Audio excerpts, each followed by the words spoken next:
Well, you ready to do this? I'm ready to do it. All right, man. This is, of course, the Rock Runners Report, Episode 2.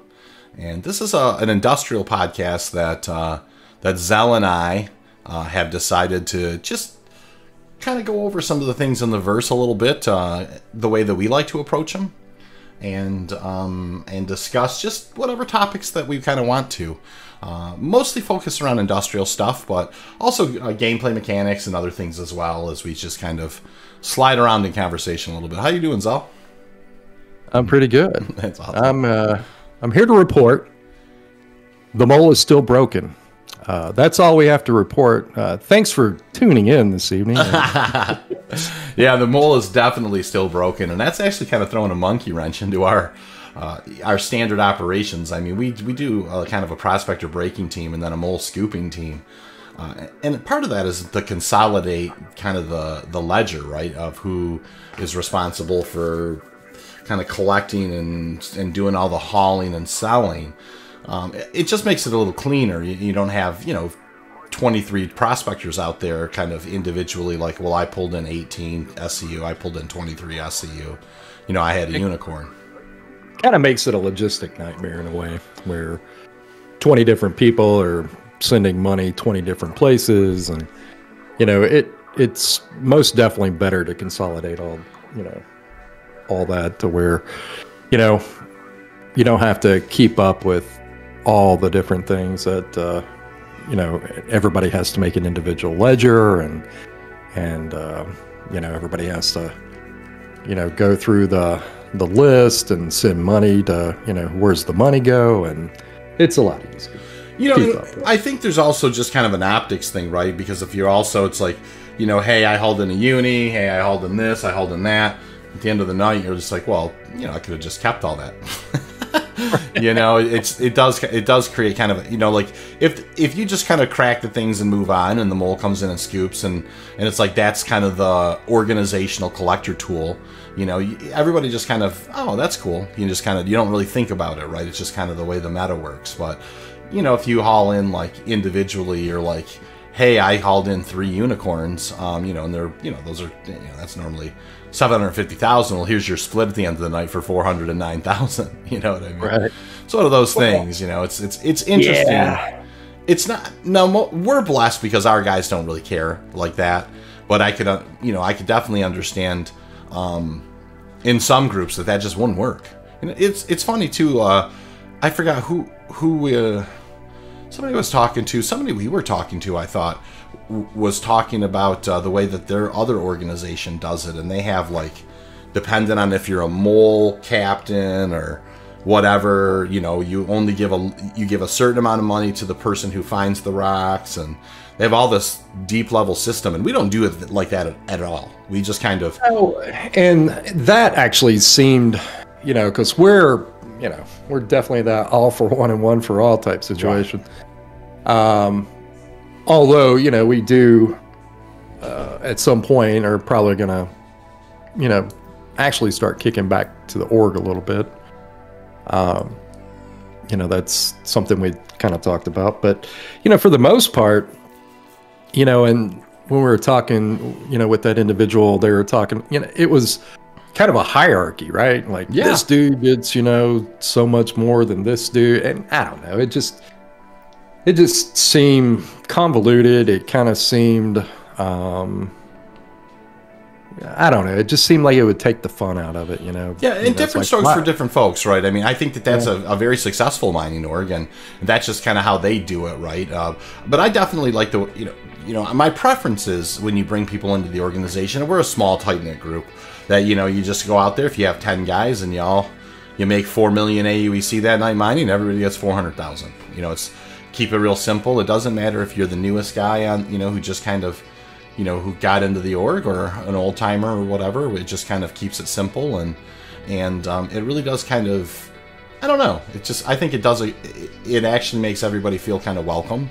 It does. I feel like it incentivizes the new guys. It's like, oh, well, I'm not getting dicked over this week or whatever. Absolutely, yeah, that's exactly right. Or I didn't spend a couple hours out there, or 3 or 4 hours out there, and I made, 37 grand or something, when, I could have, And that's that's a complaint we have with a lot of new recruits. They'd come from another organization, or they were in a guild in a different game, and it's always one of those things. I know there's always going to be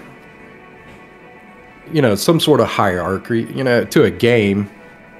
To a guild or something. There's always the new guy, right? And one of the complaints is I always get stuck where I don't want to be, or that case. And we just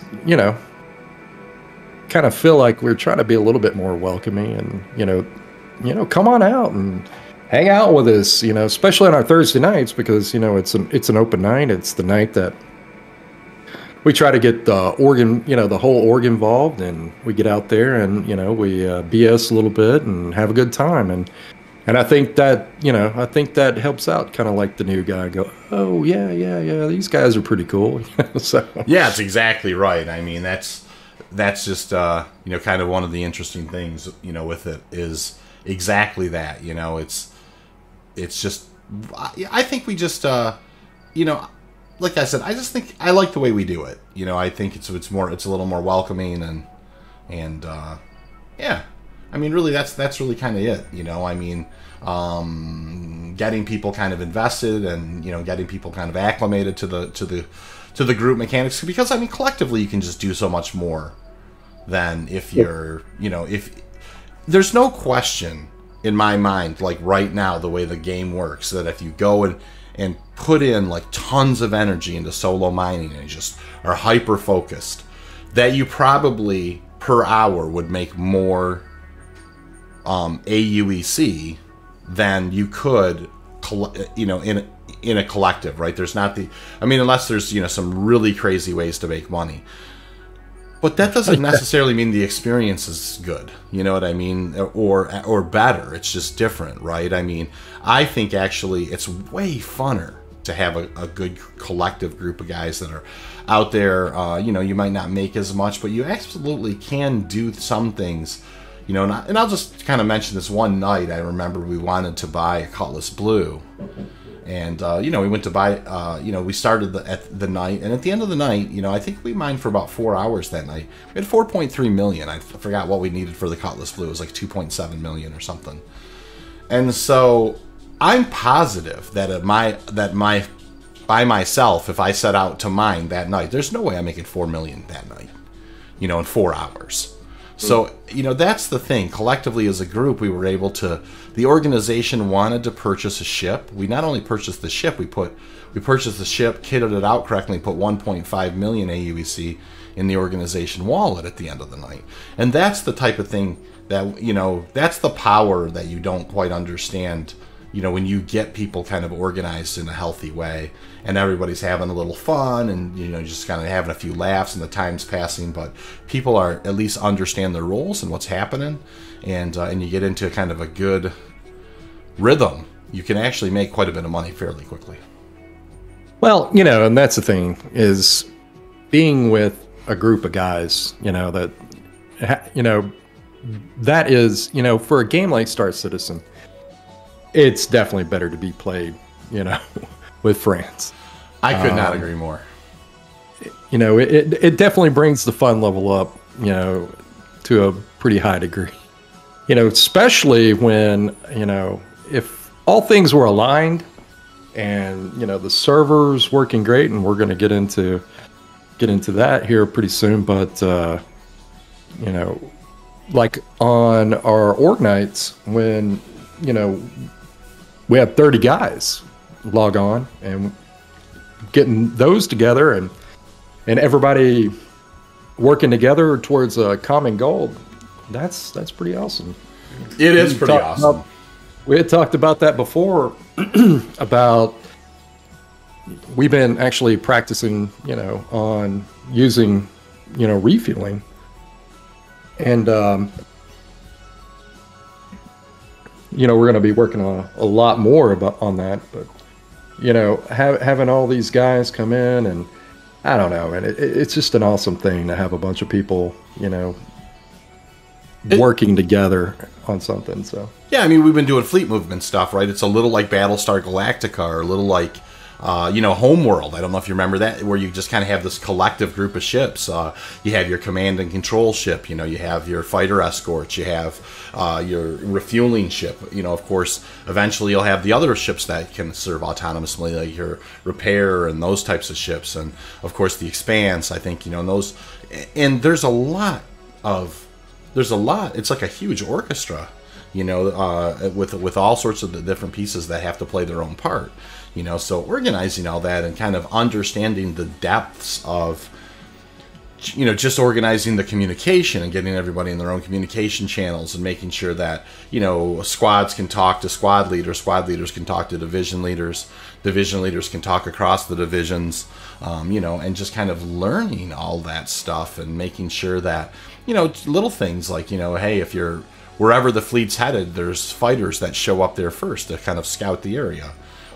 That type of thing, Yeah, a lot of people don't realize just the little things. Having the having the comms set up correctly, and we're still working out little details about when people come in and need refueling and how the comms need to be set up for that, and that's something that we're actively working on right now, and people don't realize it's a lot trickier than you think it is. So it absolutely is a lot. You've got 30 people talking at the same time. So, and you can't even your most disciplined comms, when you put 30 people in a room, it's just going to be too noisy. Some person, something funny is going to happen on screen. Even the most disciplined comms, there's going to be people that are kind of, have some kind of running joke between them, and something will happen, or it'll just trigger, little things like that. It's very difficult, to kind of, and I think for the most part, we're pretty blessed. I mean, our guys are fairly low key, for the most part. We don't have a lot of young guys in there that are real brash. We don't have kind of we don't suffer from there being some kind of a real vicious hierarchy. I think that we do kind of demand clear comms as much as we can, but not in a, I don't necessarily know that we have to in a rude way, but just even in our own comms, I mean, we definitely have those challenges, and those are the little things that we're working on. So, I know that that's part of what, it's funny. I mean, I think it's a really good kind of a segue, I think, into what we were really going to be discussing tonight. And I think overall tonight we wanted to discuss kind of 3.17.2. That's some of the upcoming game mechanics there, and, kind of how excited we are. But ultimately, I think we want to fish around the real game changer, which is going to be 3.18, which I think that you and I have both been kind of slowly looking at that, and it's kind of the frog in the boiling water type of thing. That is going to be an absolutely tsunami of a change to the game.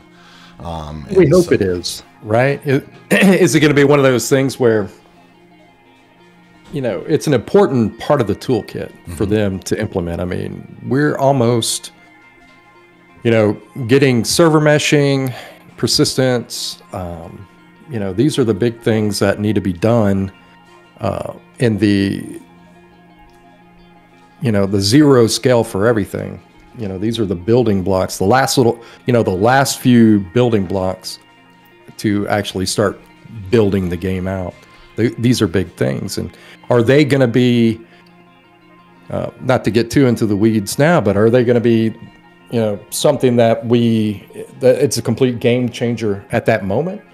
Or is it something that's going to be like kind of a slow burn, where they kind of start building over, the course of the next year? I mean, and that's or 2023, I guess. Building over 2023.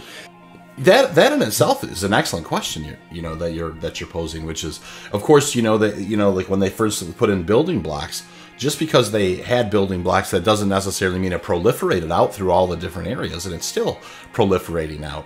But now that you've seen it kind of get traction, especially in 3.17, how much better a lot of like the ASOP terminals and just the UIs looking ships, how much more crisp they look. So, and obviously some of the spillover, for instance, is the refining terminals are blank. You know what I mean? So, I mean, it's an interesting thing. Like just when it's such an important and critical piece of back-end tech, persistent entity streaming, and these types of things, that you're absolutely right. I mean, is it going to be kind of that monumental change at first, or is it going to be kind of a slow burn, you know, where, like, yeah, you kind of don't necessarily notice it at first, but then all of a sudden it just kind of begins, you know, interlacing with every other element of the game just over time. And that's an interesting thought. Well, let's get into what's on the horizon for 3.17.2. Yeah, so 3.17.2, I do have Star Citizen Tools pulled up, which is, you know, something, it seems like they do a pretty good job keeping this up. And, you know, as for those of you out there listening, if you know of a better place, then, you know, I'm always open to listen. But they, you know, 3.17.2, they do say it's upcoming in 29 days. It's estimated delivery date is 6/31/2022. So now, of course, that's, you know, we're not sticking to any of that, but that's just kind of what they say.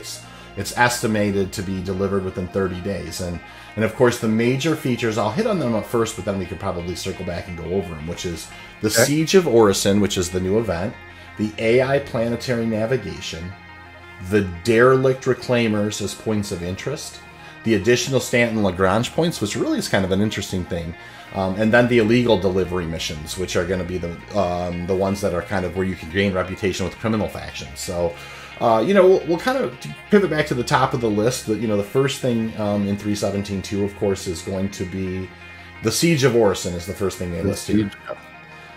So, they say it's an implementation of the Siege of Orison. It's a new dynamic event in the persistent universe featuring both FPS and flight combat. The new event pits you against the Nine Tails to liberate the floating platforms of Orison. So, have you been in the PTU at all and messed with that? A little bit. I've been to the locations. I've seen a little bit of it. I didn't want to get too into it because I just wanted to see where they were going with it. Because, well, and another thing, you know, getting into the PTU is, you know, what little knick-knack things that need to be fixed, i.e., you know, bringing the terminals back up in the refinery, or you know, is the mole going to be fixed, or, you know, all these little different things. But yeah, I kind of glanced over it a little bit. It looks like something that's going to be pretty cool, and it's going to start implementing a lot of different things. Is you get the cool FPS combat. You're going to be traveling from platform to platform. One of the other things that'll be coming in was these new, you know, criminal. I guess it's more or less like the, you know, working in that pirate gameplay is actually siding with the Nine Tails and being able to do missions for Nine Tails' reputation.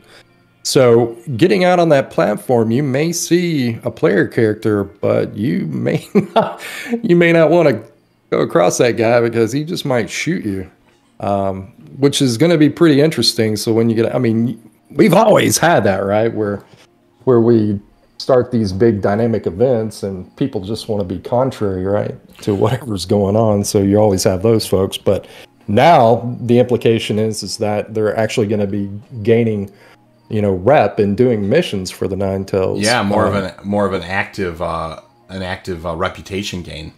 That's you know, an interesting thing. Now, remind me. I know that there were in the other Nine Tails event there were people who would kind of fly, like, you know, I don't necessarily know that it was interlaced with like, there was no reputation gain. There were just people that were just kind of acting on behalf of the Nine Tails and just kind of shooting, you know, crashing the party, more or less, right?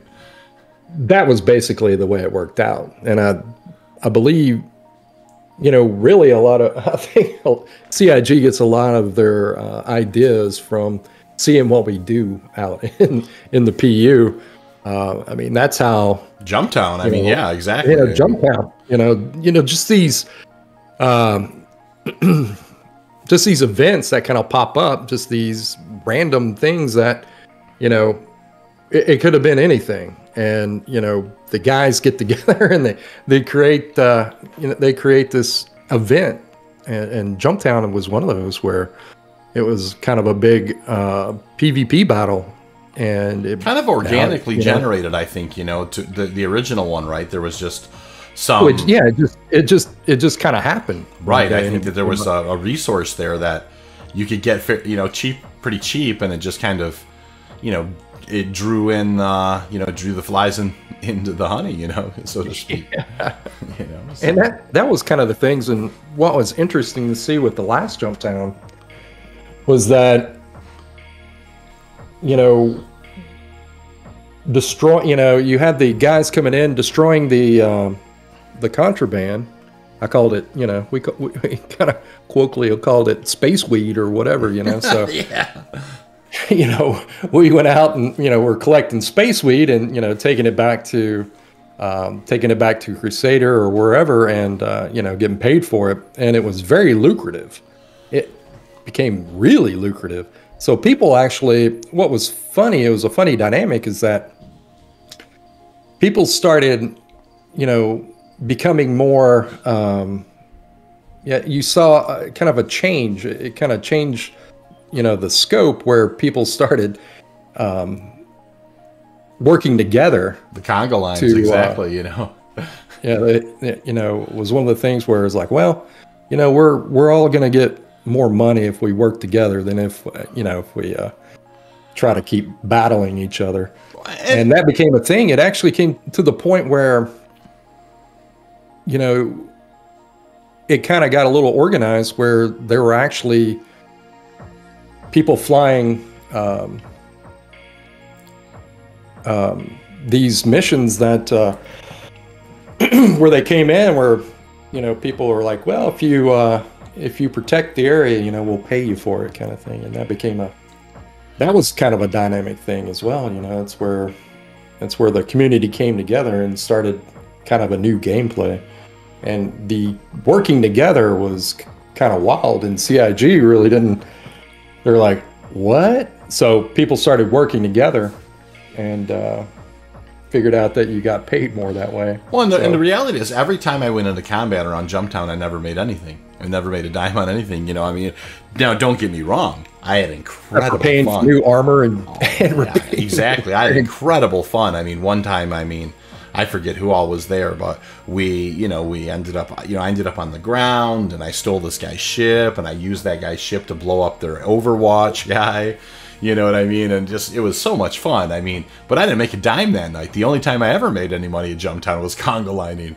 You know what I mean? So, and that really wasn't my decision necessarily. I just kind of went with whatever was happening on the server at the time. I wasn't going to be I don't have the FPS skill set to kind of be the mover and shaker who's going to come in and break up that cabal of conga liners, So the couple times I showed up and people were in the conga line, I'm like, I'll just stand in the conga line too. And I would load up like maybe 15 or 20 haze cubes or whatever the heck they were, and haze wheats or whatever, and go and sell them. But here's the one thing it did create, right? Which is that kind of that funnel, that situation where it did draw people together. And I do think that in the future, I hope that they're, just like this Jump Town is this organic event, I think you could do something like where there's a mining bloom, there's a resource bloom, like that's just some very rare spawn, like a whole bunch of Hadonite clusters or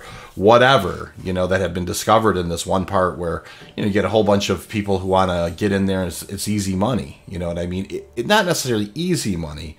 It would take time to necessarily mine it, but there's a battle over some kind of a resource, and if I think anything Jump Town's demonstrated is people are keen to that stuff. If you could set up some kind of a coming base, together, coming and working together. And this goes into what comes up with your 18, especially with the server meshing and persistence. And we could talk about that a little bit now, where that kind of segues into it, where you were saying, where, whether there's a resource bloom that pops up. One of the things that we haven't talked about that much is what happens in persistence. We're not going to be, there's going to be more people on the server. We're not going to be the only people, when we go out to Lyria, we're not going to be the only ones out there anymore. You're absolutely right. We're not going to be an island to ourselves. There's a whole Pandora's box of conversations and questions about that. I think you're absolutely right. How is all that going to play out? That's that is a little bit of an enigma wrapped in a riddle for me right now. And I don't necessarily know that they know. And then I think speaking to kind of like when you have obviously when you have 100 people on the server versus 50, and you have people launching from the standard rest and relaxation points or whatever is one thing. But when it's just ruined station and some outposts that you can't spawn from, and everybody's bed logging type of thing, how's that all going to work? Who knows? Well, exactly. The way it was kind of explained is that at some point, the proto server meshing that we're going to get here in 3.18 with persistence, at some point, every planet and all the moons are going to be servers to within themselves. So absolutely. Depending on how many people that they decide that, a particular server can handle, let's just take a number and say 100 people. Well, potentially we could have 100 people show up to, say, Lyria. Yep. To go mining. So now you have once where we didn't see a lot. I mean, the moons are pretty big. It's like 1 million square kilometers. Sure. But, when we start, when this persistence comes in, we're going to start seeing more and more people are going to start competing for the same resources. And right now, it's Quantanium. And since Lyria is probably one of the better places to get Quantanium, we're going to see, a multitude of more people. And we're all going to be competing for the same thing. Yeah, and the one thing, I want to hit a little more on the 3.17.2 stuff, and we're definitely going to ramp up into 3.18. But one of the things that, in my mind, 3.18 represents with every piece of cargo being physicalized, we talk about resources and that type of a thing.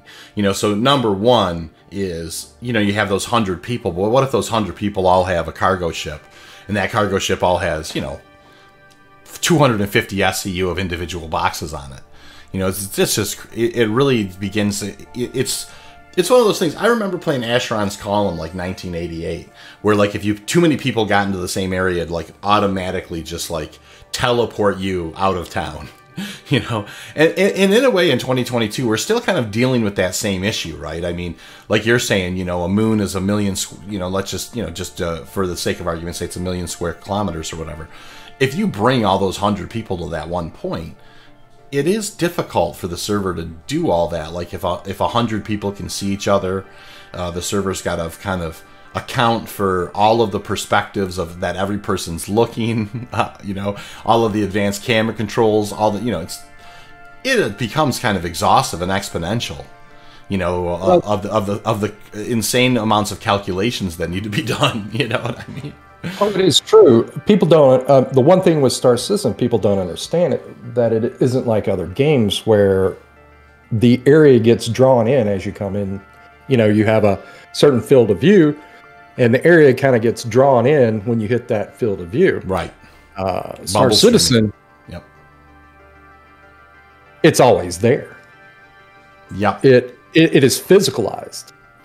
It is an object in space. The moon is an object in space. And if you think about it like a dog with fleas, we're the fleas on that planet. And we're all there at the same time.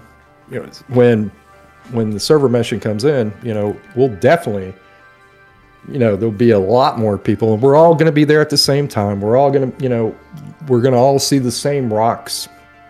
All the things that we have, it's kind of like that, Russian doll to the nth degree, right? It's like containers within containers within containers within containers. Crazy. Yeah, exactly.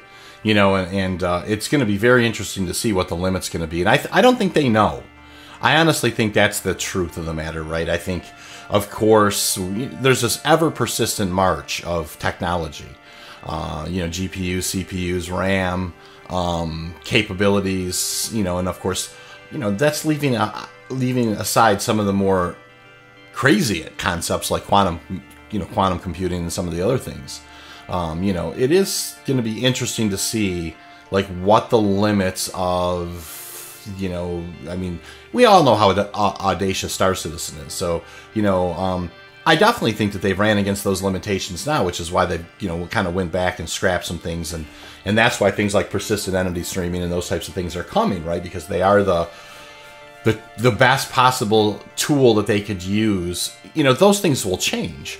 There could be a new technology that's discovered by, by either CIG or some other, programming company, in the future, or some new language or something that allows for there to be a far greater use of, system resources.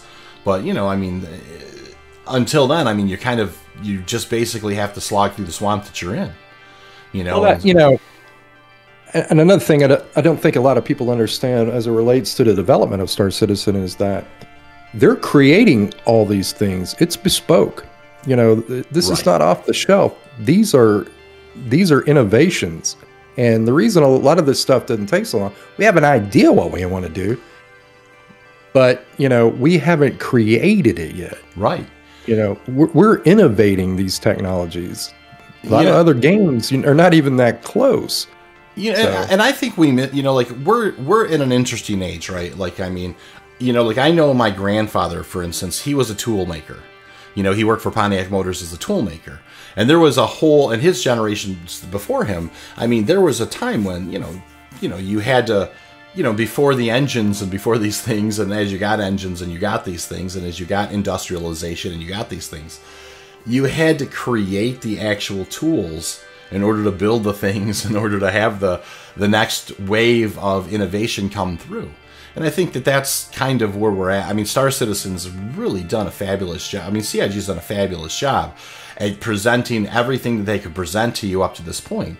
But there's no question they've had to go back to the drawing board a few times, and reasonably so. The scope of the project has changed tremendously. I always think that Chris Roberts has had kind of this vision of what he wanted it to be, but I think you and I had spoke about it one other time. It's kind of like why Lucas didn't do the Clone Wars first, right? George Lucas, when he didn't make that movie first because the technology just wasn't there. And so, yeah, I think that that's kind of one of the things that's for sure is it's going to be really interesting as these foundational kind of building blocks get set in place, exactly how it's going to proliferate out into the rest of the game. And so kind of pivoting back to the Siege of Orison, though, I did want to just mention a couple of things. So I definitely understand how the FPS combat thing works there, but the flight combat, for instance, is one thing that I didn't realize was part of that. As I read this, it kind of surprised me. So obviously there's going to be some in Orison atmosphere kind of, like ship-to-ship combat, it looks like as well. Well, the way it's set up is that the Ninetales somehow got a hold of all this interdiction technology where they can turn the, certain ships on and off. The way the mission states is that the Ninetale ships, have a particular signature, and all have a serial code, and this interdictor knows that, so they can fly. So the way it works is that you got your, and these platforms are gigantic. You have to fight your way across the platform. You got to make it to where they have their ships, docked and moored, and then you steal their ships and go to the next platform. Oh, how cool! So the quantum signatures, there's quantum dampening set up based on quantum signatures, basically, and that's a fantastic. That's cool. So you have to you grab their ships, and when you grab their ships, of course, they're not dampened because they have a correct or an acceptable quantum signature, and off, and you're able to kind of get that guy to start and get and get it over to the next platform. That's interesting. That seems like it's going to be a lot of fun. So you got to work your way across, I think it's 9 platforms. You work your way across 9 platforms and then apprehend this, this one guy. So is it kind of a boss fight at the end, I wonder? That's going to be interesting. We don't know yet. And that I believe that's one of the things. A few people said it's going to be pretty hard fight. You're going to need a lot of different people. It's probably going to be better if you set it up as an org thing, because you're going to need a lot of people for it. You're also going to need a lot of people to defend from player characters, other players. Well, yeah, the mixed faction. The mixed get shot in the back, Yeah, the mixed faction thing's going to be crazy. I agree with that. And last but not least, I guess I'll speak to something that's a little, just kind of specific to my soul. Is this? It did look like some of the Gray Cat. And I'll throw myself on my sword. I love the Gray Cat armor. I think that you're pretty fond of it too. And they do have these different colors. Like that are kind of. I think some of them are. Subscription, colors or whatever. So I'm hoping to loot if there's any reason to do that Siege of Orison, it's to definitely loot some of those arrow those special arrow colors, especially that purple one. That looks cool. Yeah, they have they have the the purple the purple lights and stuff inside of them, and yeah, they're really interesting looking. It would be cool to see a full set of that. The only thing I've seen is the helmets, Yeah, but even the black cherry or the orange or whatever, getting some additional colors is always fun, and knocking together a suit would be kind of fun. I mean, that's been one of the things where, with the new loot system the way it was, the first thing I was wanting to do is go out and just start looting stuff, because I wanted some of those other colors of the Gray Cat suit. Yeah. To me, it's like my work clothes. When I know we're about to go, do industry stuff, I put my work clothes on. So yeah, it's a uniform. It's exactly right. It's so funny. In life, I'm even a little like that. Like if I find a T-shirt that I like light T-shirts and cargo shorts and flip flops. And if I find a T-shirt that I like, I buy like eight of them. At one time, I definitely can be accused of people be like, "Man, you look like you're wearing the same clothes." It's like, no, this is just number 2 of this whole set of them I have, type thing. I definitely am a little guilty of that in life, actually. So Einstein did the same thing. He, bought like 10 of the same suit. Oh, I didn't know that, actually. That's kind of funny. Yeah. During the morning, so that's when you think the most, when you're thinking most about the day, and something that you don't want to interrupt that train of thought. You just go and you pick something and you put it on. Oh, yeah. Think about what you're going to wear for the day. Yeah, if you're not diluting your thought process at all about, kind of some of the more mundane choices. Yeah, that's pretty hilarious, actually. So moving on, to AI planetary navigation a little bit. The system allows NPCs to move on planetary surfaces using a dynamically generated navigation mesh. And what they say is really what this is there's going to be these derelict. It's kind of these two.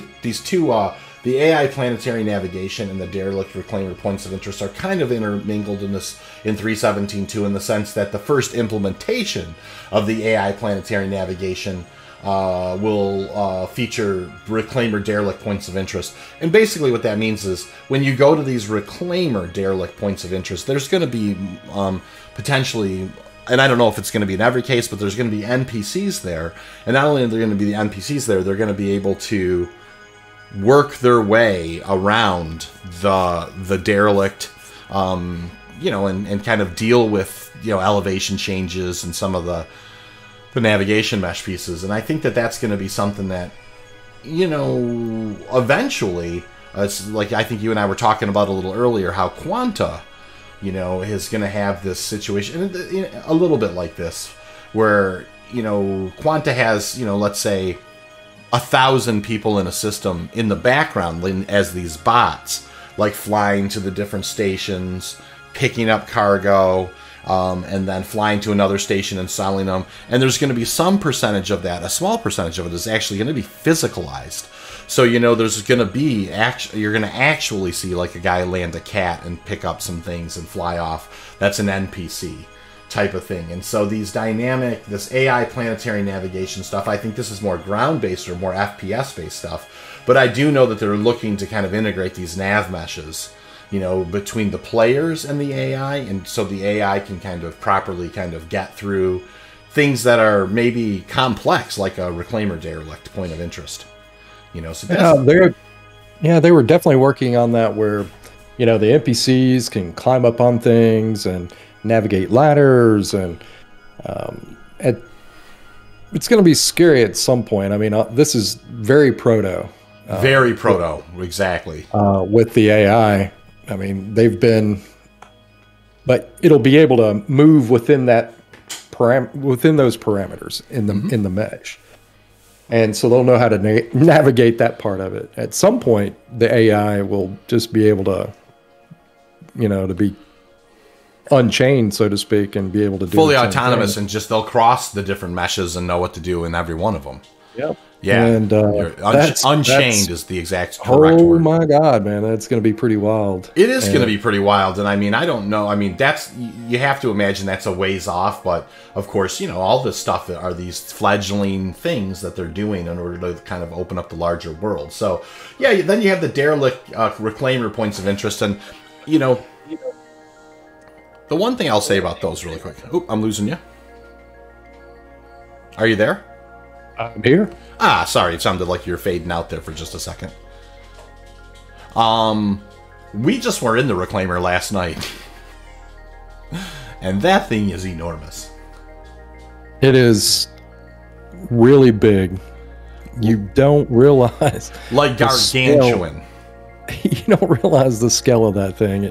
When you see it, you definitely get a different perspective. You're like, oh my God, how big is this thing? Like, you should pull that ship, or if you know somebody who has that ship, have them pull it and just go walk next to it.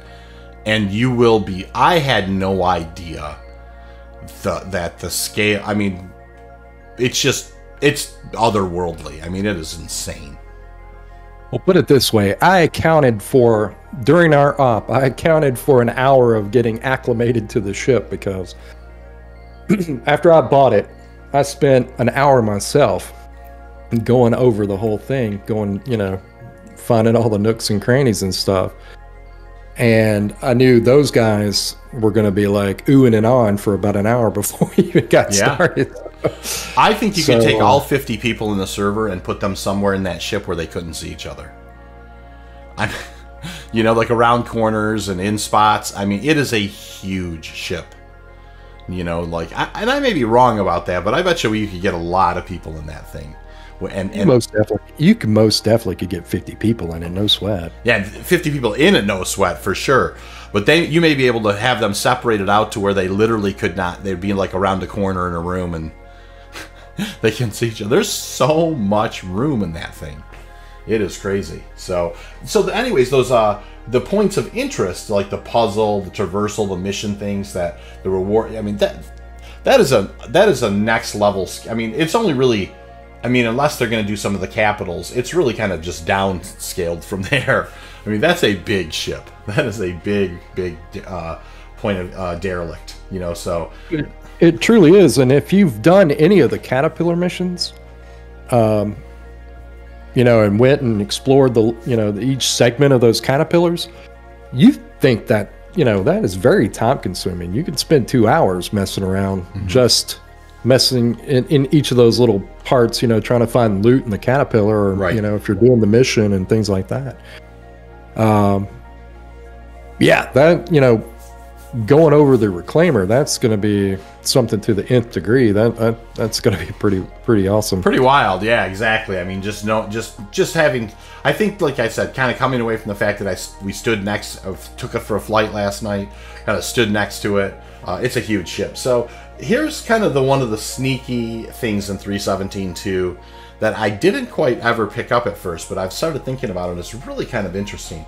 They're going to be implementing additional rest stop locations surrounding Microtech and ArcCorp, including both the stations themselves and the gas clouds surrounding them. Now, it's interesting because there is Mike L1 and Arc L1, and I always just assumed those were kind of your Lagrange points, so I don't know if these are... It sounds like these are some additional Lagrange points around those areas. And so, of course, there's going to be, whenever there are Lagrange points, the cool thing is those Lagrange points have the new style of asteroid. And I don't know if a lot of people know this or not. Some probably do. But, there's a couple different kinds of asteroids. There's the old asteroids and the new asteroids.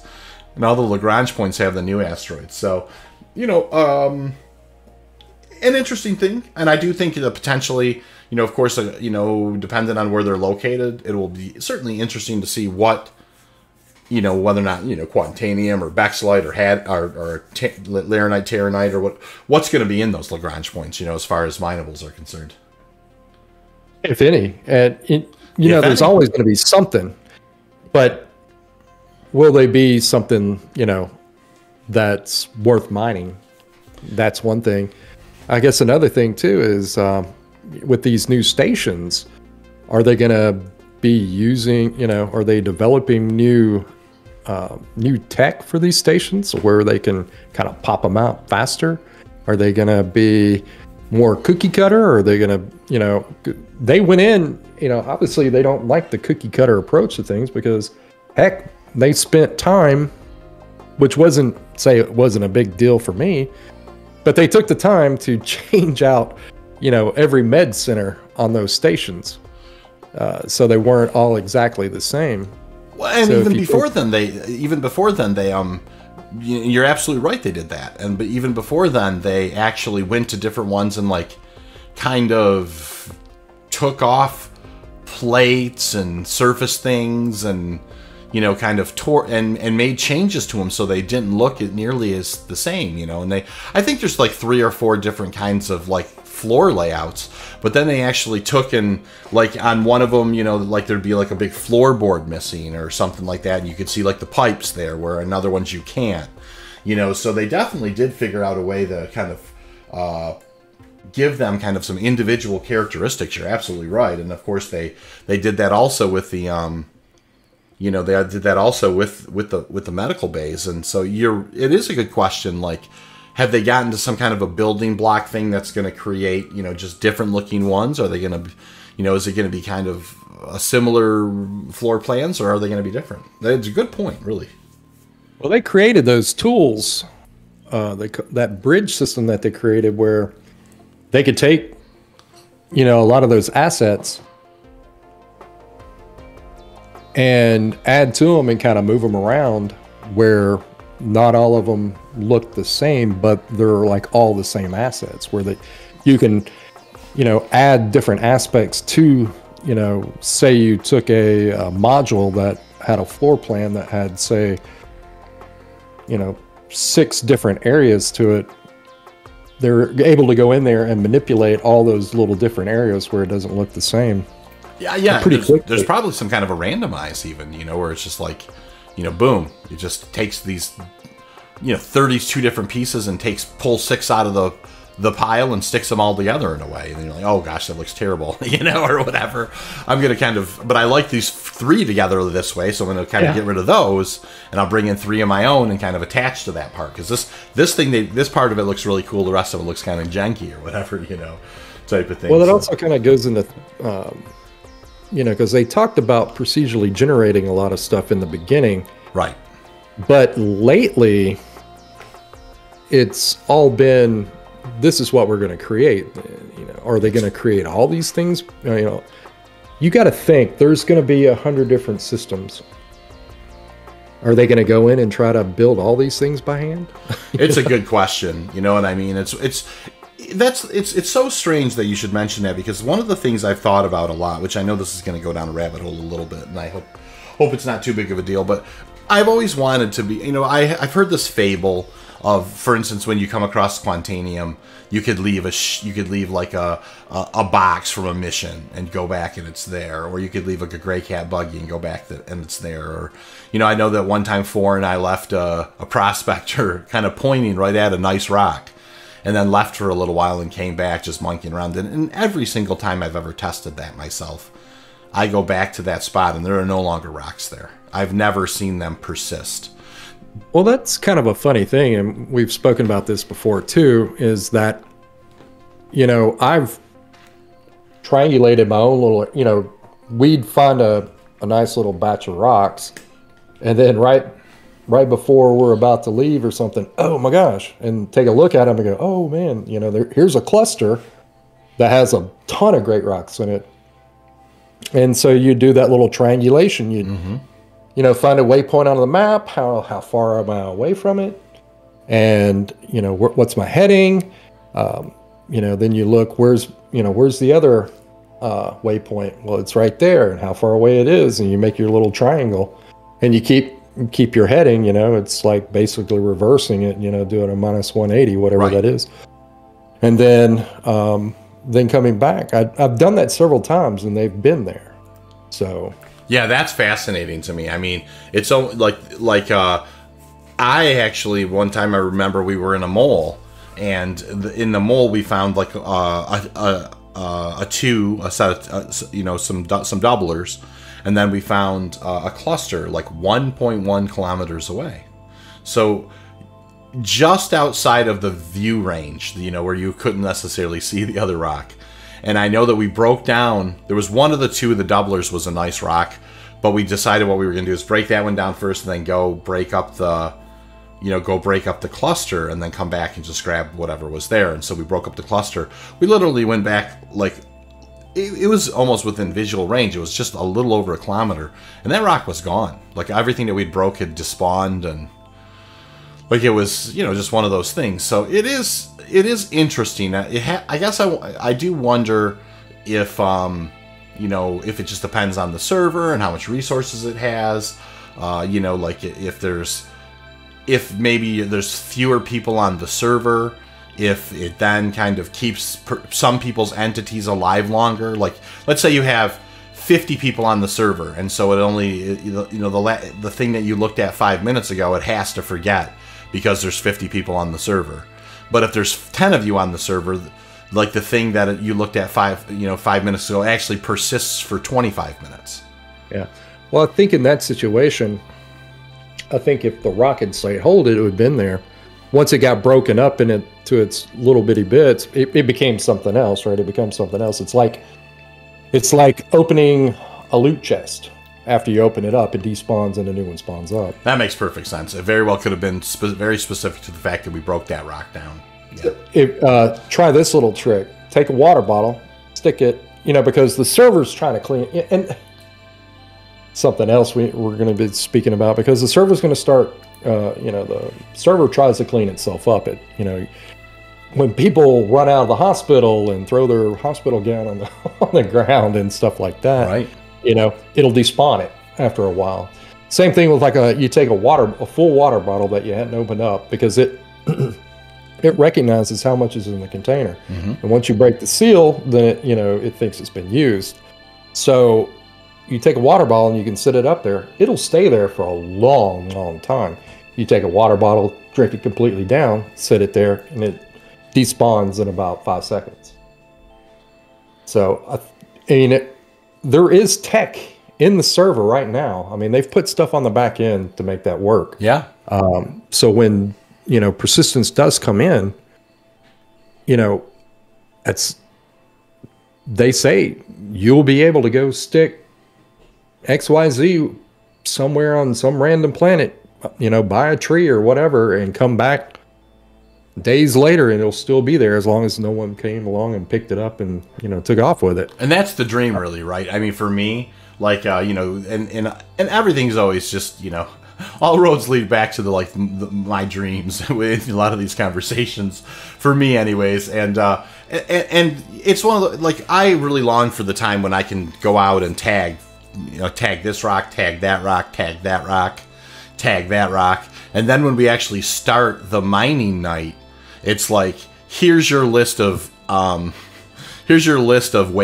or let me like if I could attach some device to them and it would kind of keep like some kind of a comm sensor, or whatever. It's like, here, let me upload these to your onboard computer so you know where they're at, type of thing. Oh my gosh, that's something after my own heart. Well, I guess that's a good way of getting into, because I have a thought about that. So, basically, one point, the 17.2 patch is mostly going to be missions, new derelicts. It's just going to be a lot of content. Not necessarily a lot of new tools, but a lot of new content. The Siege of Orison is going to be a big thing. I'm kind of curious to see how long that they plan on having that event go along. They're going to be like a 2-week thing. And are they going to schedule it again? Is it, and it's the one thing that was kind of interesting to me, because I remember they scheduled them in a way, like one of those Ninetales Lockdown, or one of them or it's Jumptown, I think, where it seemed like it was happening in the weekend, but not really in the States. It was happening on the weekend in England or whatever, which is totally fine. But I remember like we have our Saturday night, our Saturday night operations are 10 Central, and we couldn't get one. It was very difficult to get a Jumptown at that time. 10 Central on a Saturday night. Just because it was over by then. In some cases or whatever. So yeah, you're right. That's an interesting thing. How long is it going to run for? 7, 10, 14 days? And is it going to be on a schedule? Very interesting, and more than likely it will be. I bet you they learned that maybe they can ramp up resources during more burst times, what I mean, type of thing. Well, when they get a lot of the server stuff worked out, we are supposed to see a lot more dynamic events. Absolutely. And some of them are supposed to happen organically. Yeah, at some point they're going to be tied to Quanta. Right. So, they just pop up out of nowhere. There's just going to be some place that for whatever reason needs Baxilite, and they're paying a ridiculous amount for it. And all of a sudden the traders are going to start bringing the Baxilite, and the pirates are going to line up. Anyways, rounding out 317.2 though, just so we kind of stay on task a little bit, because us. The illegal the last thing is the illegal delivery missions, which is I think these are important in one sense. Obviously, being able to have reputation gains with criminal factions is important for many reasons, but there has not been any small ship profitability for any kind of trading runs. If you have one of these, ships that can hold 12 or 24 SCU, or, that type of thing, 6 SCU, 8 SCU, you do hope that there are some of these with the illegal delivery missions where, you can actually make a fairly healthy profit, because you're hauling 4 SCU of a highly valuable commodity for someone.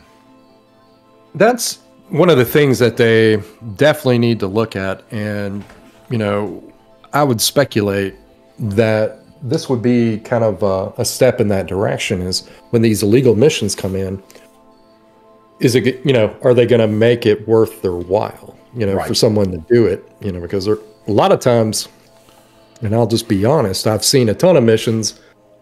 You're like, oh, great, you'll get a $10,000, dollar payout for this. And you're like, that don't seem worth it. Well, and that's the thing, right? More like a time burglar than anything, Yeah, well, heck yeah. I mean, that's the thing. I think if you and I were to like we're going to do a 0 to hero, Zel and I are going to play, and we're going to buy a Hull A. That's going to be our first ship. Man, that's going to be a whole lot of, even at 64 SCU, that's going to be a whole lot of runs before we start making any kind of, the best you can do, first of all, is you probably could only make at 64 SCU maybe 20,000 AUEC if you're lucky. Oh, it's probably significantly less than that. And that's the thing, is if you have something like, hadnite or, some of these other materials, there's only a finite amount of them. Right. So if there's a lot of people out running cargo that night, hell, you may only get, 10 SCU of that. Or if you go and try to run, some of the other ones that are, like diamonds or argonite or any of these other ones that, are worthwhile, there's a finite amount of them. So you're not getting all that much to begin with. And then you have to supplement it with something else like, titanium, something that doesn't pay all that well. Yeah, even 64 SCU of laranite, I don't think if you, like the best, one of the best profit margins in the game is you're just not going to make that much money. It's a lot of trips. And here's the other thing too, about, it's one of the things that, kind of as we kind of segue into 3.18 and the cargo refactor is, it's a big difference. Trading missions and cargo missions are not the same thing, Like if you have to go someplace and buy and put in your own money and invest in, say, that laranite, and you've got this risk outlay. It's one thing, hopefully when the cargo refactor comes, there are cargo hauling where you can earn cargo hauling faction with these industrial companies, and then you just bring your trucking ship in, and you don't have to prepay for the cargo because you've earned a certain reputation with these companies. You can make this run, and you just get paid for the run. You don't have you're not gambling with your money on the risk of, you're not buying into it. You're not trading. It's a different thing. So that will be interesting as well. But specific to the small, I mean, that's if there's, they're really, hopefully these illegal delivery missions will provide, some reason to where you can haul 6 or 12 SCU and, make yourself $100,000. And hopefully that'll be the case where these pay out a little bit better, where they're in that 50 to 60K range, because, something that's also worth your while. Scanned, because the NPCs seem to be popping up a lot more, scanning you, right? If you don't have something like a Star Runner or a Taurus or something that has a place for illegal cargo, then you're going to Klesher, and you'll be spending, about an hour there, and no one wants to do that. So no one wants to do that. So you got to make it worth people's while. I mean, when you can. This will bring us into. Go ahead and take us to 318. Yeah, man. So yeah, keeping us on track a little bit at the hour mark, we finally do hit kind of the big, as Space Dad would say, the big mamma jamma, right? Which is 318, which is it's certainly different than 317.2. So I mean, 317.2, like you said, is some additional content items built on some things that were already there. 318 to me is a major milestone. The cargo refactor really sparks in my mind a couple of things that are critically important. Of course, the sheer magnitude of dealing with the cargo in a way where when you buy it, is it just sitting there and you have to load it on? I think that's the way it's going to be. But to me, it also really does mark the age of piracy. Like, that's when piracy can truly, like right now, somebody quantum interdicts you and they say, hey, I notice you're hauling some refined quantanium. They can't actually take it from you. What they can do is say, if you pay me $50,000 or $75,000, I'll let you go. That thing's probably going to come to an end. I mean, they can board your ship, shoot you, and take all of the millions that you have in the back of your ship. So you're going to see like an absolute birth of the age of piracy at the same time.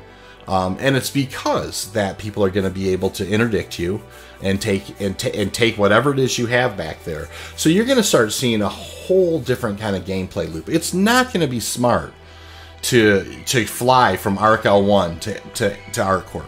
you're definitely going to want to fly someplace different for 30, 40, 50 seconds, and then stop your quantum, and then like a zigzag type thing.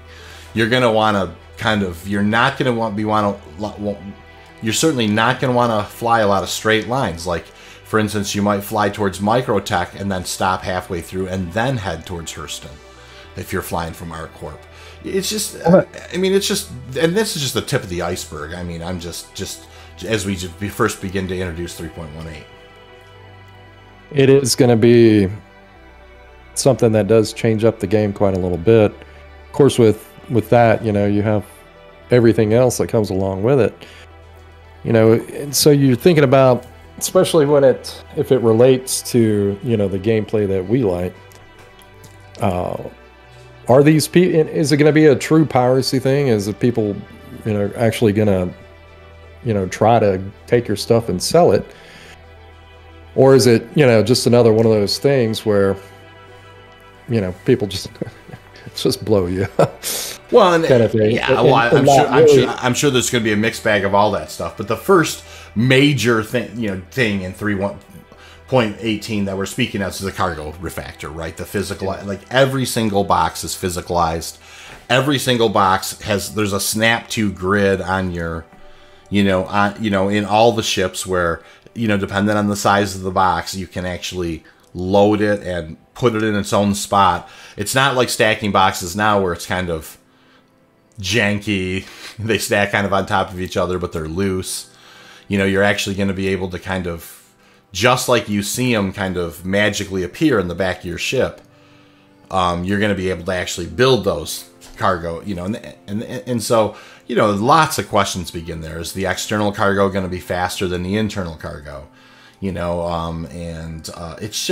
It's so unbelievably, profoundly game-changing, that it's very hard to see all, to kind of think, speak to all the different nuances. But, I mean, primarily, you're going to have a whole different level. You're not just going to fly down to some place and just, it's going to magically appear in your cargo hold. You're going to have to load that cargo up. Well, I have two thoughts about that. Mm-hmm.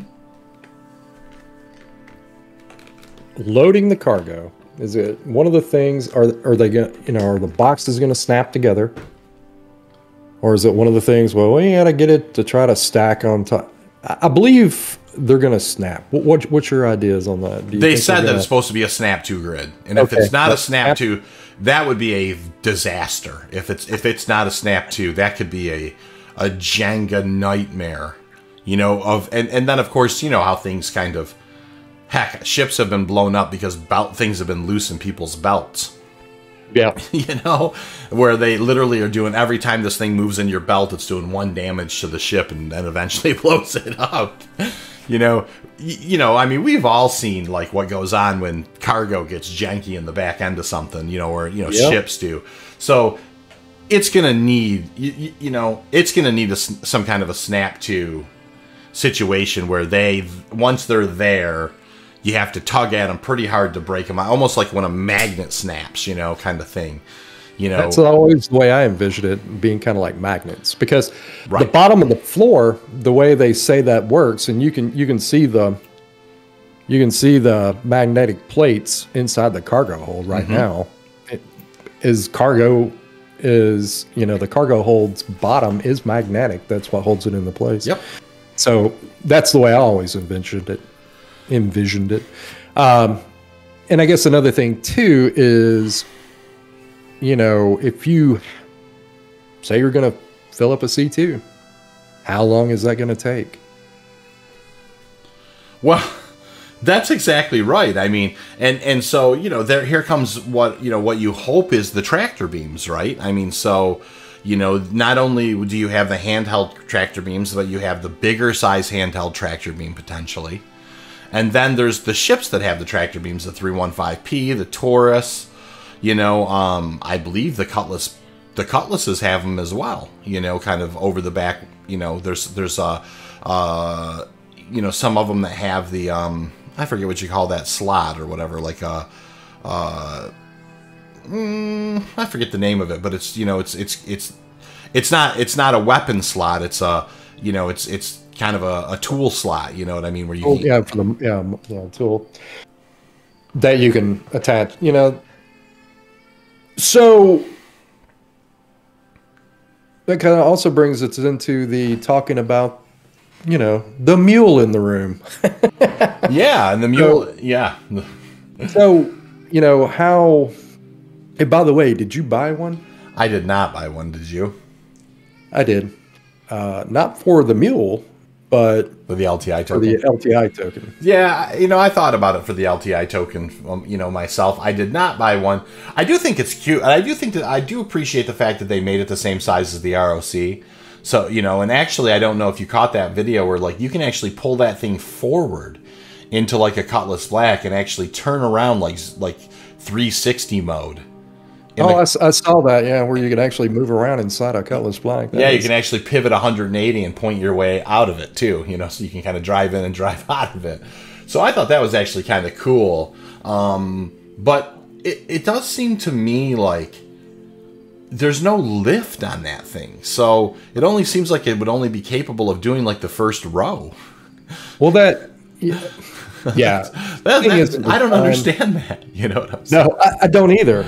I mean, it does have some forks on it, you know. And they have that, you know, however they want to call it, whether it's magnetic or, you know, like a tractor beam inside the forks that creates a field. But yeah, those things only move up like a foot. You know, right. I mean, that's so, you know, unless there's some kind of a mechanic, I don't understand this happening there. You know, to me, like, and the use. You know, quite honestly, you know, I spend a lot of time, and you know, I wouldn't say I'm a white knight, but I always try and look at the best case scenarios in a lot of this stuff, because if you don't, I think you can kind of sometimes get yourself over your skis a bit with the game, you know. But the whole use case that they've put in there about how you kind of like land like 700 away from like a bunker and then drive that thing over there and pick up the one, you know, there's no reason to do that. Just land right next to the damn bunker, you know. Yeah, I mean that's the way we do it. We land to the point where the back door, you know, drops right on the ramp, and away we go. You know? That's what I was saying. So it's just like, to me, like I appreciate, and I'm sure there's a Squadron 42 or whatever reason that thing is supposed to be there, and I do hope that it does serve some physicalized cargo reality, you know, that we don't quite necessarily understand. But I don't, like, it is interesting the use cases that they came up with. I mean, until there's either some kind of, you know, like, planetary weather or something, or there are these, you know, obviously too much, the air cover is too powerful to get anywhere near, you know. We don't seem to have any reasons to insert ground vehicles yet. There just doesn't seem to be a use case where you're forced to the ground. You know, so until that actually becomes a thing, I'm not sure we're ever going to truly see like something like the Mule realized. Unless, like I said, it does play some kind of a critical role in the cargo refactor that we just don't understand. Like it is gonna be able to like move boxes up to, say, like another stack of boxes and move them, like somehow it creates this kind of like magnetic grid where you can actually stack it on top of the other boxes up to a point, you know. Well, the way even now when they, you know, when you see when the game stacks those boxes, I mean, they stack them up to the ceiling. Obviously that isn't going to work for the Mule. You know, if they popped it out as a concept for something, you know, where the Mule 2.0 comes in, where it actually does have a lift, right? Where, you know, it goes up, you know, a couple of levels, you know, just like you'd see on a modern day forklift, where, you know, it extends up, you know, like a couple of levels beyond, you know, beyond where it sits. Then where you could stack those like 1SU boxes, you know, 4 high.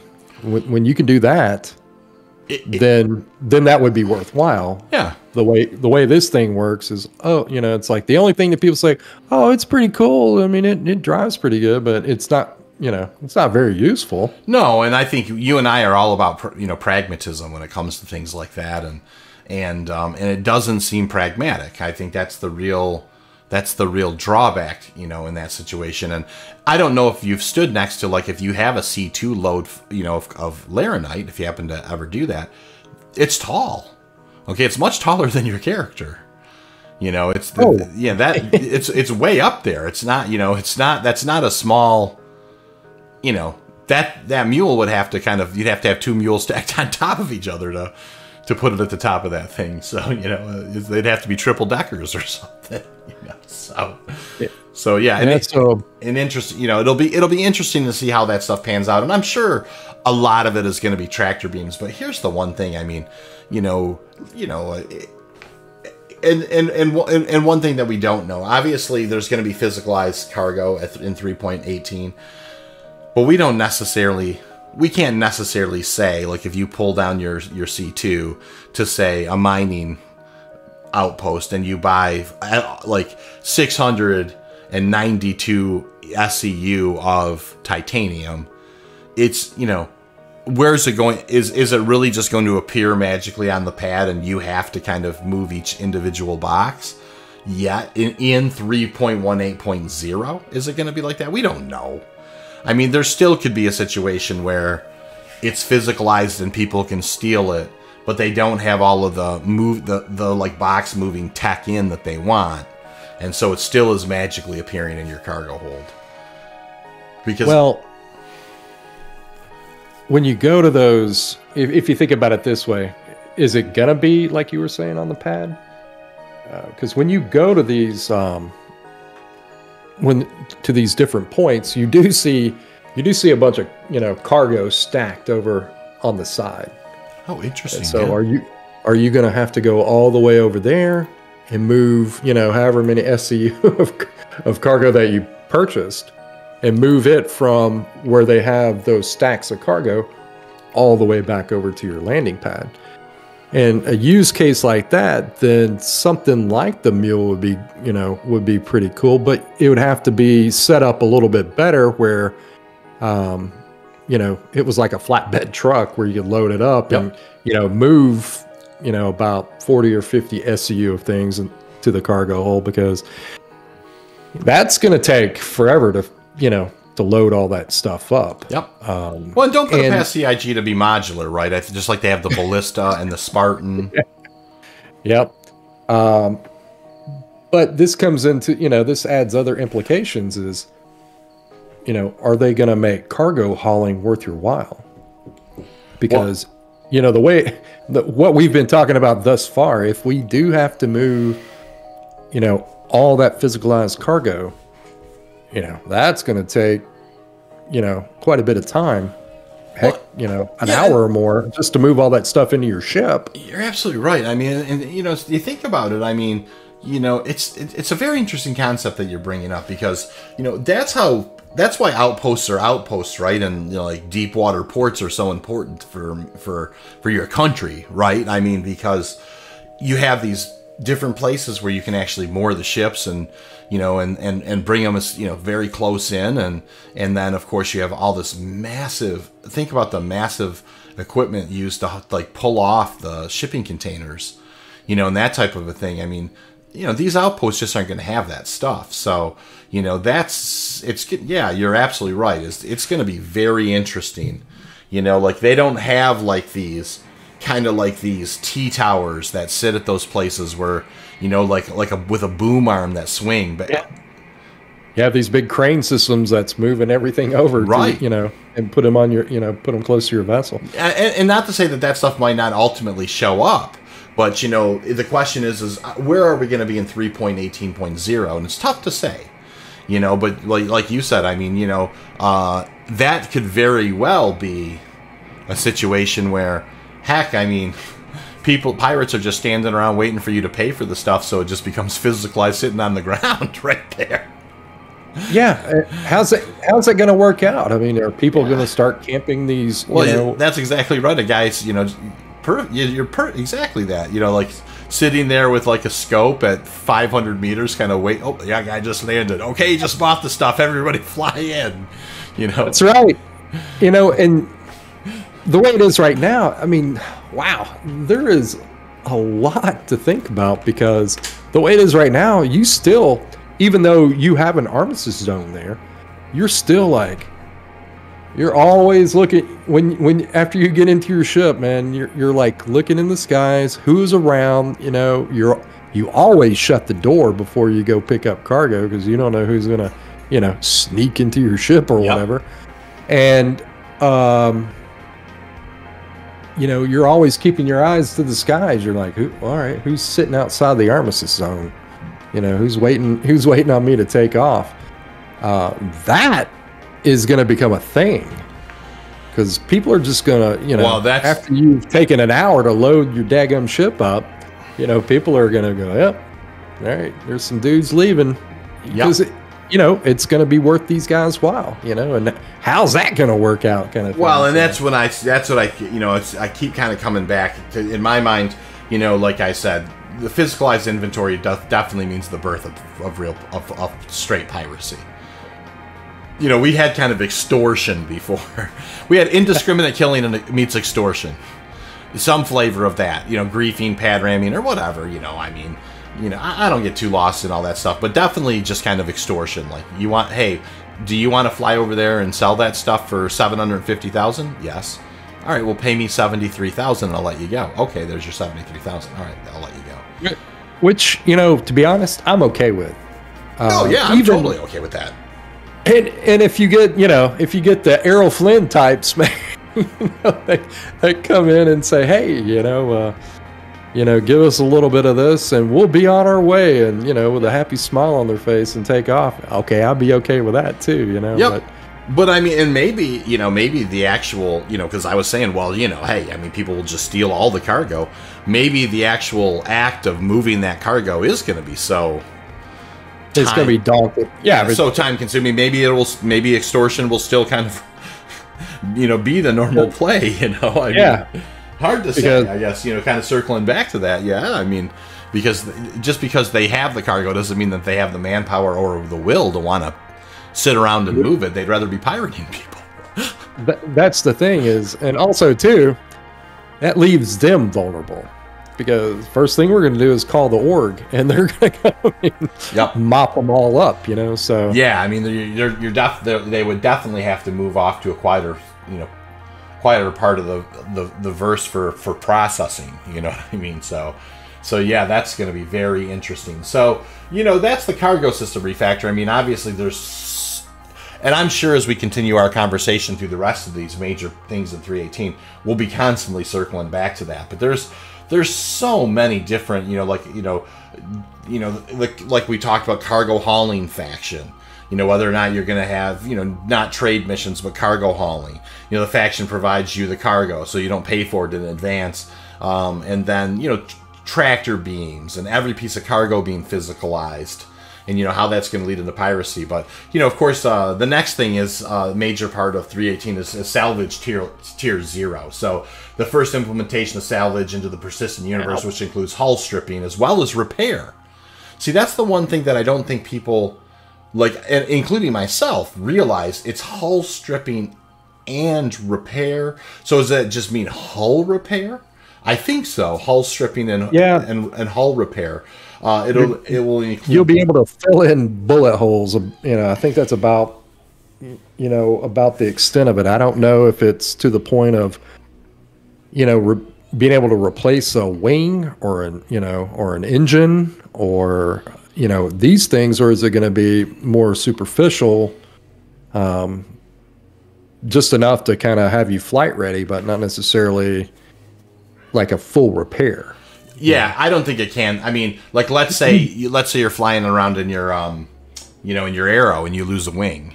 You know, that's different than if you have like this, just kind of the hull kind of torn away and you still have the superstructure underneath.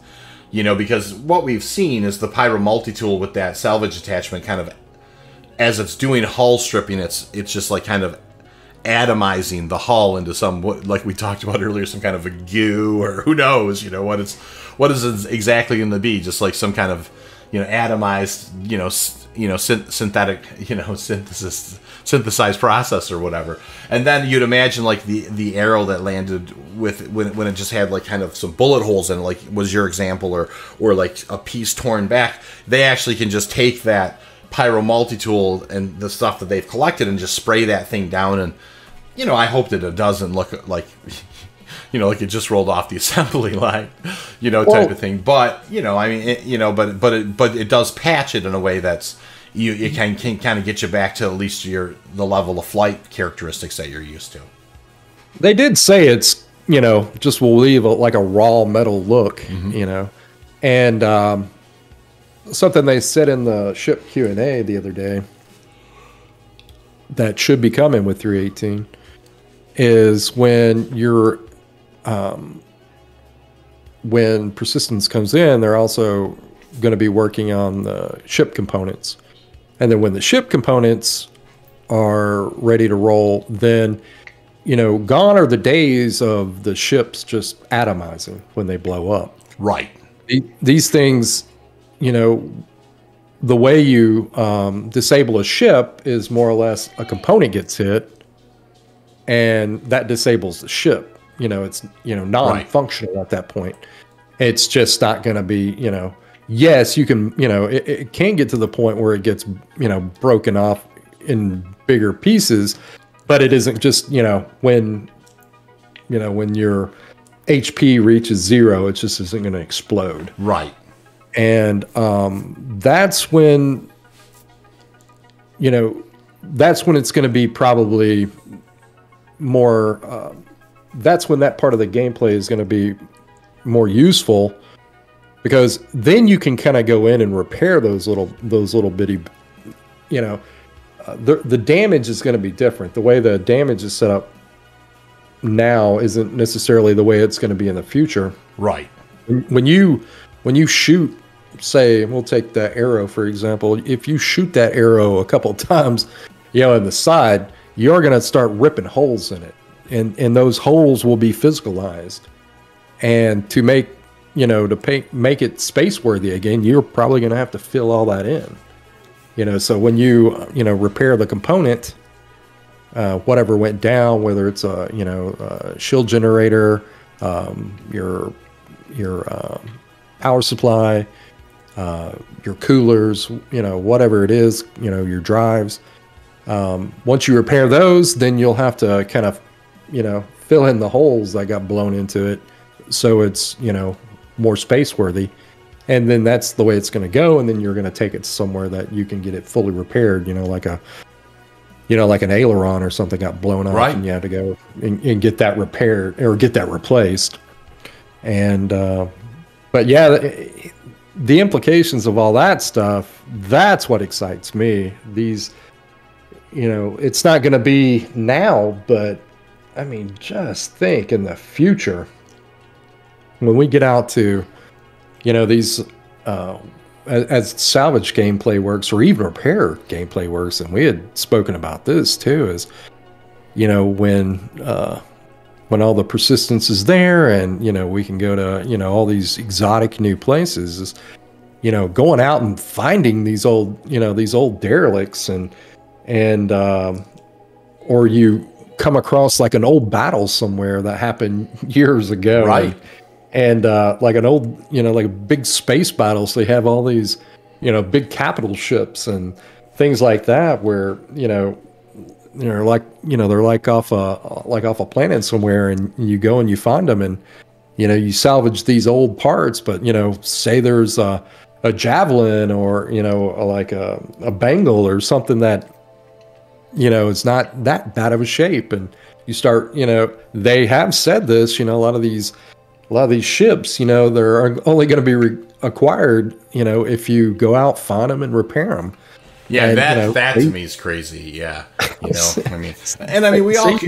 we all remember, like for instance, like in Star Trek when they fought the Borg, and like there's just derelict, just ripped to shred massive pieces of capital ships just floating around as husks.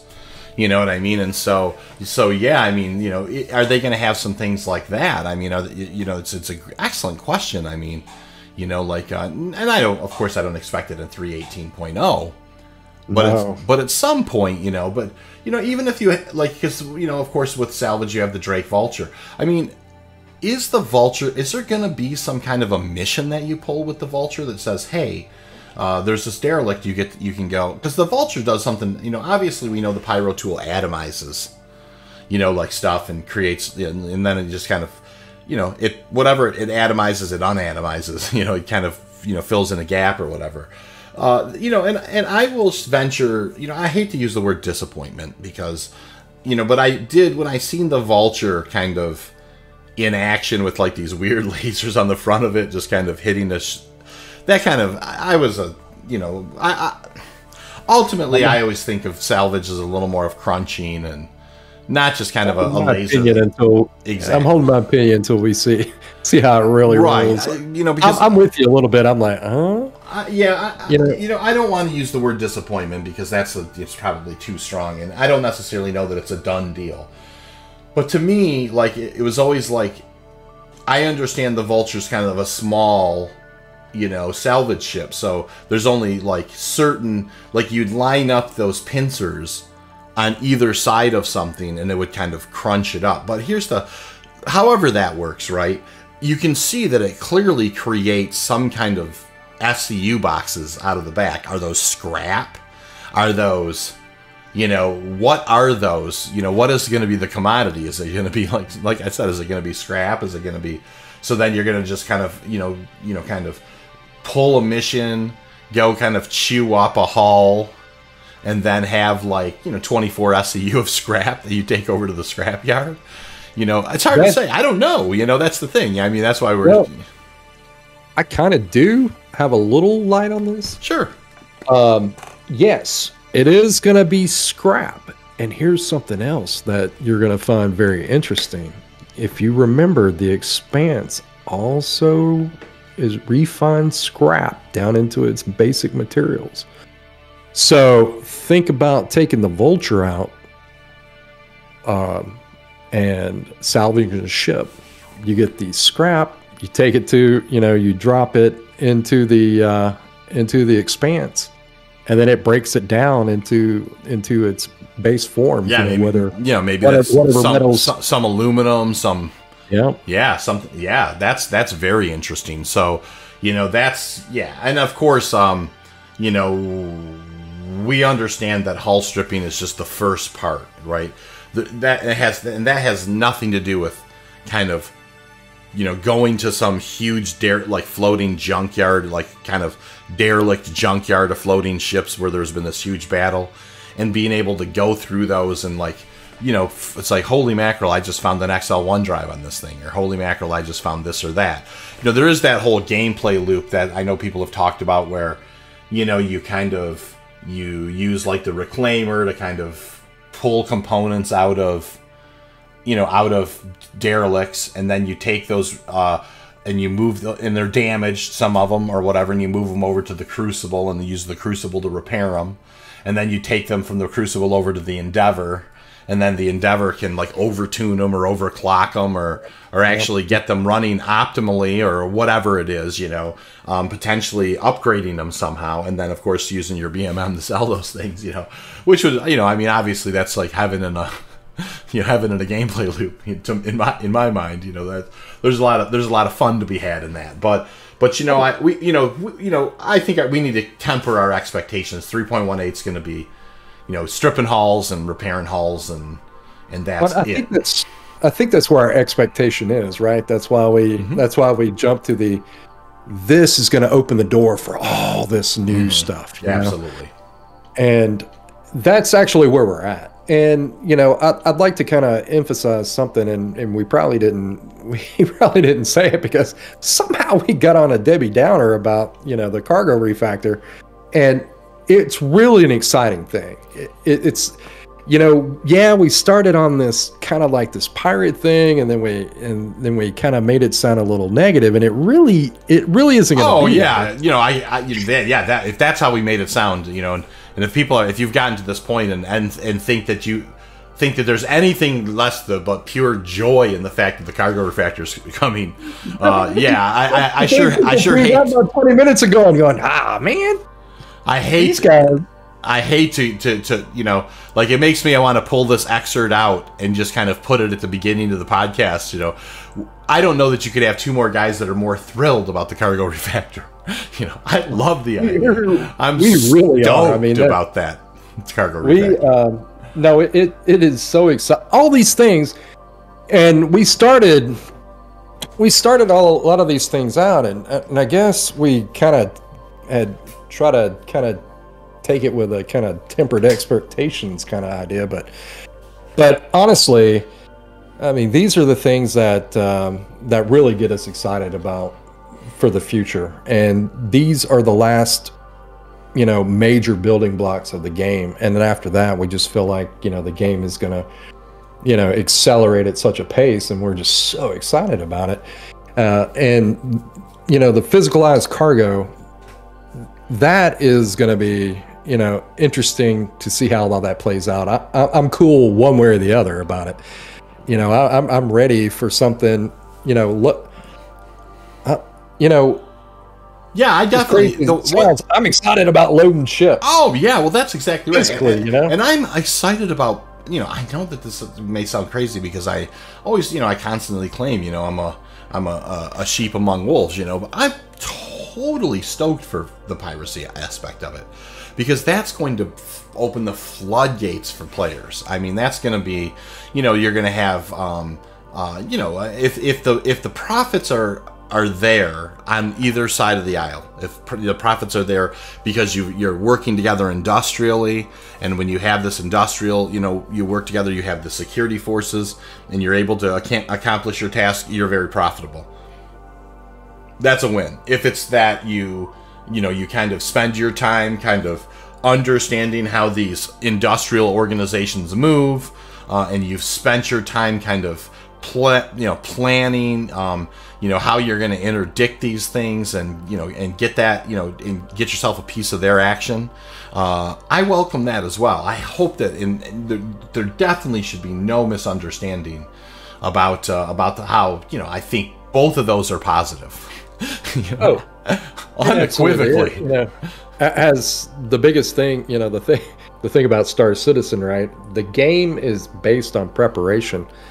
And if these guys, because it's going to take a lot of setup, to be able to interdict and to, try to board, any particular ship. I mean, it's going to take a lot of work, because as it is right now, the NPCs, well, I've had a few players interdict me, over the past, and usually in the ships I have, my quantum drive spools up fast enough to get out of dodge. Yep.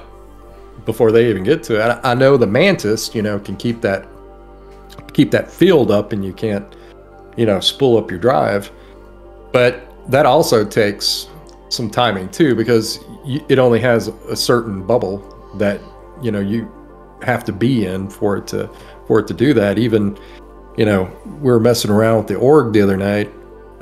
And one of our guys was doing that, and I was doing stuff to trip him up, so I could sneak out of his sphere of influence. Right. So I mean, there's ways of getting around it, and that's another thing too. It's all preparing for all that stuff. So it's not as easy as people think it's going to be.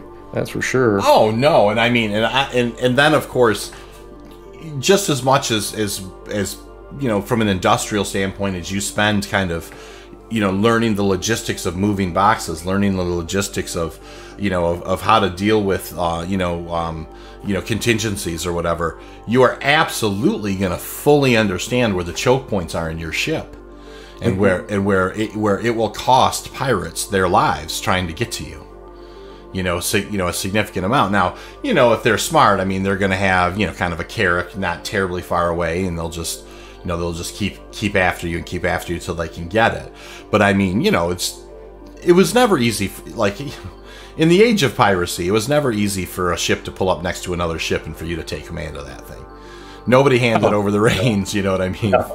It was always hard, and it's going to continue to be hard. And just because you've happened to shoot a guy, that doesn't necessarily mean that his friends are not on their way to get you, right at that moment. So, it's just going to make it so it really is going to force people to cooperate more. I think that's one of the things that in order to get things done, there's going to be this physicalized cargo is going to make people have to work together on both sides of the aisle just more. And I think that excites you and I think a lot, you know what I mean? Because that's the type of gameplay that we're looking for in something like Star Citizen is that cooperative gameplay, kind of working together, common goal, common good. No, exactly. Yeah, that's exactly right. And I don't want to scare off the lone wolves too. It's not going to be one of those things. I feel like you would have a better time if you found a cool org and joined it. You definitely your fun level would definitely go up, dramatically. The one thing though is the lone wolves that get good at what they do. They do recognize, like, when there's something sick in the herd, or you know what I mean. So there's been a bad decision made, and so I have every faith that a lone wolf may pass up, but what is this opportunity I can jump on here? Those things will happen, you know what I mean, and I'm sure they'll find ways to thrive as well. All right, what else we got? Fair enough, man. So yeah, I think, honestly, 3.172 we've covered really well. 3.18 we've covered really well.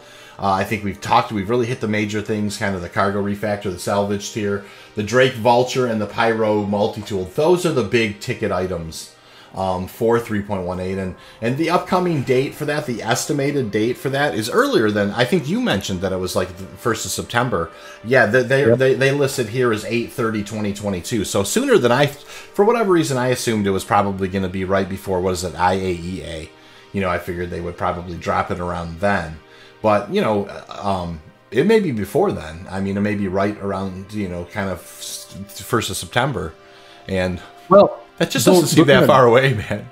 No, it really isn't. And you got to think, they're, and what did they mean by drop it? Because they also said that, it's going to spend a couple of months in Evocati, and then it's going to be in the PTU for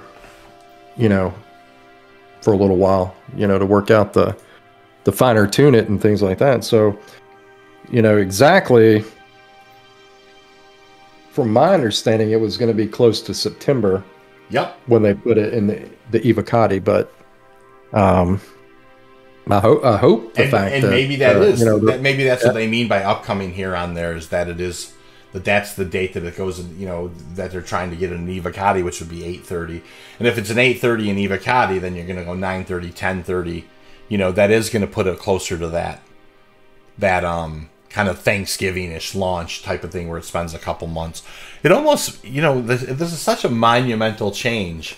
You do wonder if is a couple months enough? Is there something that, we haven't seen a whole lot of moving of snapping cargo grids and stuff. It's like,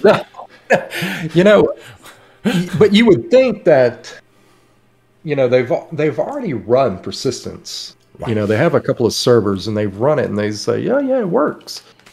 But, they haven't let us get a hold of it and tear things up like we like to do.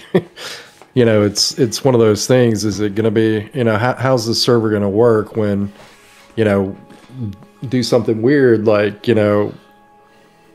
when 50 ships, show up at the same location and we have a, big standoff and have a big battle, is that going to crash the server? I think, yeah, it's an excellent, you and I have both worked around software enough to know that people will find the one, like, you just, the way you never dreamed the software was going to be ever challenged, used, tested, you know. What that weird guy that had been collecting, you know, all the gowns, or the, you know, it's like all this fruit that we've collected, you know, from looting or whatever. Right. People drop like a 1,000 of those, you know, apples or something out of the sky. You know, how's that going to work? Yeah. Or just like, 1,000 little individual entities, you know, on the server. So this guy's got 3 C2s lined up full of scrap, and he's just trying to build the pyramid. Or you never know. People do these weird things. It's like, you know, what if the dude had a C2 full of apples and tried to drop them all? Yeah, there you go. You know, or he's writing his name or something on the, you know, or trying to make, you know, like you know, who knows, you know, some kind of a, you know, save me or something, you know, in massive letters, kind of like in Wall-E or whatever, you know, and he moves those little boxes all over the place, you know, in that movie. What if you know, it's kind of like one of those things, all the different entities, it's, you know, went to a bunch of different bunkers, you know, and just, you know, loaded up, you know, a big ship with a bunch of bunker people, and then went out to a planet, you know, and, you know, spelled out something on the surface of the planet. Absolutely. That is, you know, absolutely. So, well, you know what? I think that kind of, you know, I mean, obviously, it was a healthy conversation. I think, I mean, we definitely covered everything that I wanted to cover tonight in 3.17.2, which is, like we talked about, you know, a little more kind of some content that's being peppered in. But of course, the major shift in 3.18.0, I think we've really highlighted most of the things that I wanted to chat about. Is there anything else that you want to kind of chat about on that front? Well, you know, with 3.18 going live before the end of the year, you know, 3.19 is supposed to, you know, have a lot in that as well. But the things that, you know, we're kind of concerned on, you know, the people, you know, that tune into this podcast that, you know, like the mining and the salvage and the industrial gameplay, yeah, it's kind of a pretty exciting time because, you know, when salvage goes online, you know, we ran an op last night in the reclaimer and trying to get, you know, acclimated to that ship and teaching all those guys, you know, how to fly that big beast. You know, she's pretty chunky, and you know how to make those, you know, maneuvers on the, you know, in the different types of atmospheres. You know, we're testing it on, you know, a bunch of different moons and doing the takeoff and landing from those, and you know, the excitement, you know, from those guys, you know, getting into that where we start using that big old chunky claw, you know, and you know, something that you know, we'll definitely hit on, you know, more in the future. But you know, all this stuff is really exciting, and I'm ready to see it. And to be honest, it's going to be here a lot quicker than you think. You know, it is. Holy cow! It just seems like, you know, we turned around, you know, 3.16, you know, was, you know, before Christmas, and you know, now we're, you know, we're into, you know, it's June. You know, it's like every time you're like, holy cow, it's already June. Half the year is already gone, you know, so. It is. I mean, it is crazy. I mean, obviously, you know, it was just 3.16.1 that they were, you know, putting in, like, you know, Lorville Hospital or ship-to-ship refueling or the Hull A, you know what I mean? And then here we are, you know. So I think the real eye-opener for me, though, was refueling. You know, refueling, like, I know the little bit of time that we've been able to spend doing it, which is, I mean, we've put a significant amount of time into it, but not nearly as much as I think we need to, you know, kind of going forward, testing. And I think the next step is for us is to test in different atmospheres, right? You know, just like kind of low orbit, high orbit, and figuring out where that breaking point is, where it turns 0G and that type of thing. But that was the real eye-opener for me, you know. And anybody who, I don't know if you haven't spent any time on one of the refueling ships, you really are missing out. I mean, it is it is a joy to kind of, kind of be there when a ship's kind of calling in that it needs fuel.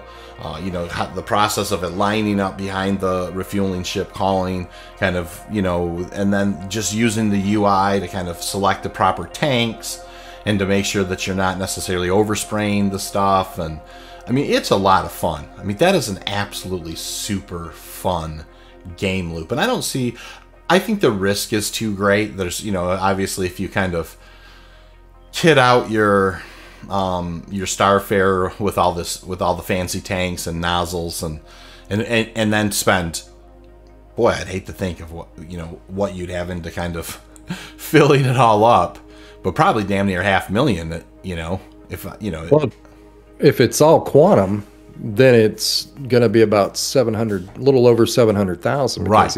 If it's the 60 tanks like that come on it, of course, quantum fluctuates a little bit now, but last time we filled up one of those tanks, it was 186,000. So right, times 6. So, yeah, and I mean, is that with the stock tanks, or is that with the upgraded tanks? I mean, that's the stock tanks, the 60 SUU tanks that come on it.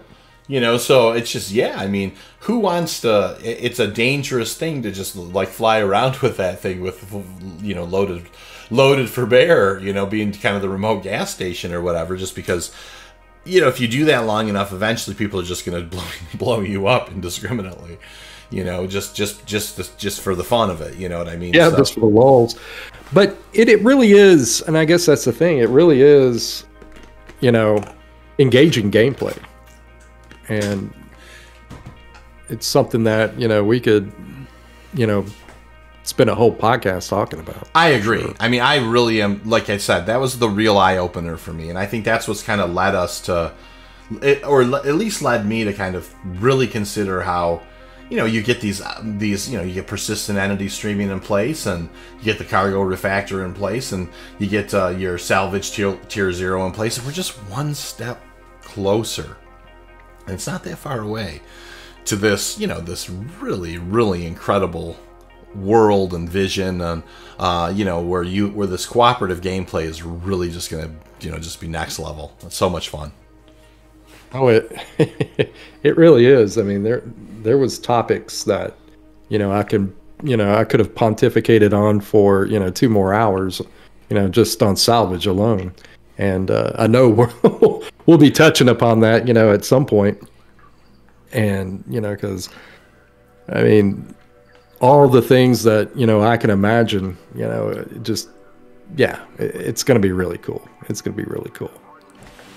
So I think about time to wrap it up. I think so. I think, it's been a great stream for myself. A podcaster, for myself, I just want to say, Zel, it's always a pleasure.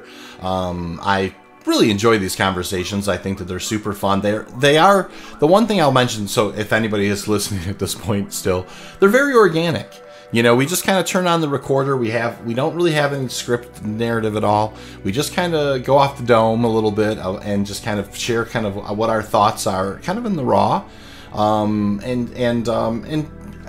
that, I hope that you can find some granular tidbits in there that in kind of the theory crafting that you can enjoy.